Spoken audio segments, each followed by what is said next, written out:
আসসালামু আলাইকুম। নতুন একটা রেসিপিতে সবাইকে স্বাগতম। আশা করি সবাই ভালো আছেন, আমিও ভালো আছি আলহামদুলিল্লাহ। আজকে নরমাল একটা রেসিপি করে দেখাবো, তালের কেক পিঠা। এই জন্য আমি একটা মিক্সিং বলে 2 কাপ পরিমাণ আগে থেকে জাল করে নেওয়া তাল নিয়ে নিলাম। তালের সাথে আমার আগে থেকে নারকেল দেওয়া ছিল, আর আমার তালটা অনেক মিষ্টি ছিল, এই জন্য আমি এখানে চিনির পরিমাণটা কম দিয়েছি। আপনারা আপনাদের টেস্ট অনুযায়ী দিবেন।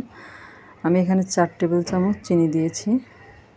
তারপরে দিয়ে দিলাম 2 টেবিল চামচ সয়াবিন তেল দিয়ে হ্যান্ড হুইস্ক দিয়ে ভালো মতো মিশিয়ে নিব যতক্ষণ না চিনিটা গলে যায় ততক্ষণ পর্যন্ত। যারা আমার ভিডিওটাতে এখন একটা লাইক দিতে ভুলে গেছেন তারা একটা লাইক দিয়ে ভিডিওটা শুরু করবেন। আর আমি এখানে দিয়ে দিলাম ফ্রেশ কোরানো নারকেল 2 টেবিল চামচ। যেহেতু আমার আগে নারকেল দেওয়া ছিল তালের সাথে, জন্য আমি এখন কম দিলাম। এরপরে নারকেলটাও মিশিয়ে নেব আর দিয়ে দিলাম সামান্য একটু লবণ, যাতে মিষ্টির ব্যালেন্সটা ঠিক থাকে এই জন্য।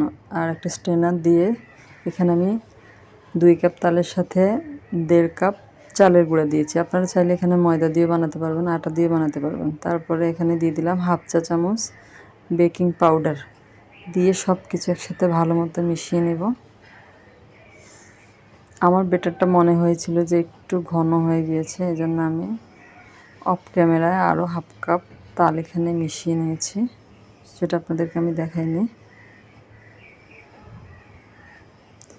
ভিডিওটা যদি ভালো লাগে তাহলে আমার চ্যানেলটা সাবস্ক্রাইব করবেন, একটা লাইক দিবেন, ভিডিওটা শেয়ার করে দিবেন। আর যারা ফেসবুক থেকে দেখছেন তারা পেজে ফলো দিয়ে রাখবেন। আপনাদের লাইক সাবস্ক্রাইব আমাকে নতুন করে ভিডিও বানাতে উৎসাহিত করে, মনে হয় যে আমার কষ্ট সফল হয়েছে এরকম। তারপরে আমি কেকটা ওভেনে বেক করব, এই জন্য একটা কেক বেক করার মোল্ড নিয়ে নিয়েছি। আমি তেল ব্রাশ করে নিয়েছি আগে মোল্ডটাতে, ওটার মধ্যে ঢেলে নিলাম। আপনারা চাইলে ননস্টিক প্যানে দিয়ে চুলায়ও বেক করে নিতে পারেন, একদম মিডিয়াম লো আছে দিয়ে।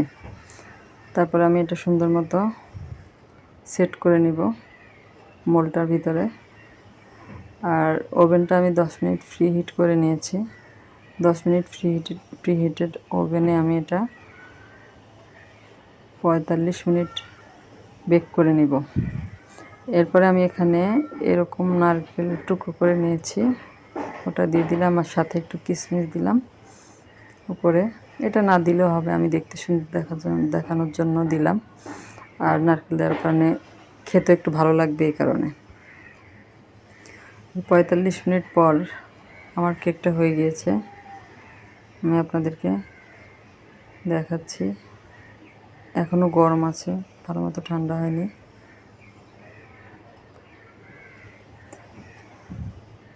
একইভাবে আপনারা এটা চুলায় তৈরি করে নিতে পারবেন, খুবই মজা হয় খেতে।